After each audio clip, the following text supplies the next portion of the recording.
So what about other things like rhythm?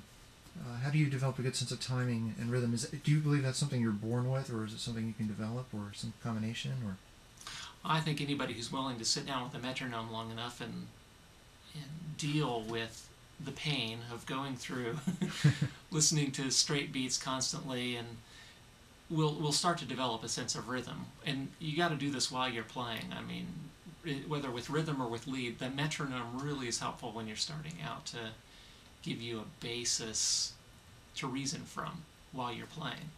Because if you don't have that background, you're stuck on your own trying to figure out, you know, how do I get this in time?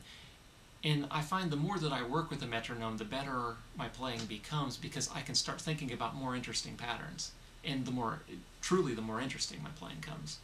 As a guitar player, I spend as much time studying drum patterns as I do guitar patterns.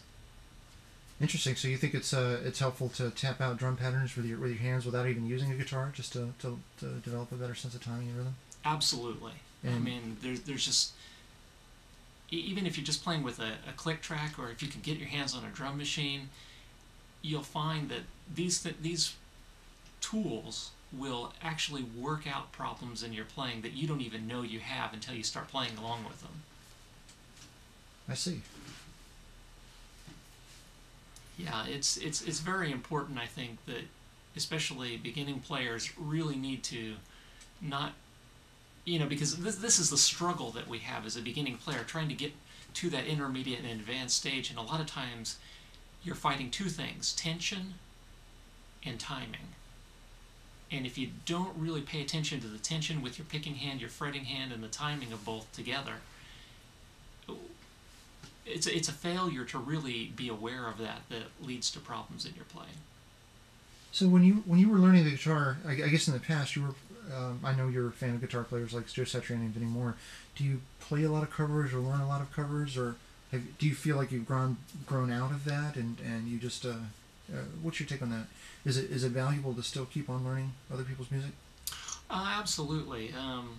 Yeah, when I started out, it was just all covers because when you start out, you don't have a vocabulary. You don't have a musical vocabulary.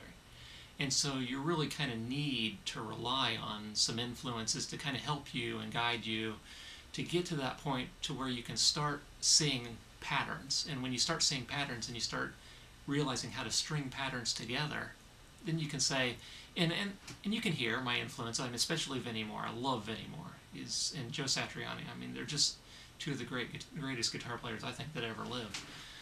And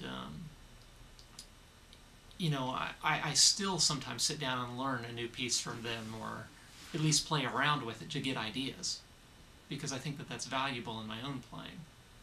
Yeah, I know you've been looking up some of these guys on YouTube. Has that been pretty helpful?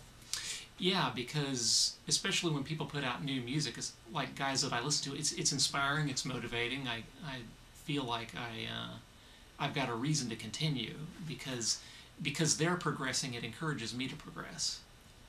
Right. Well, thanks, Corey. It's great to hear some of these comments from an experienced player. Yeah, thank you very much, Rob.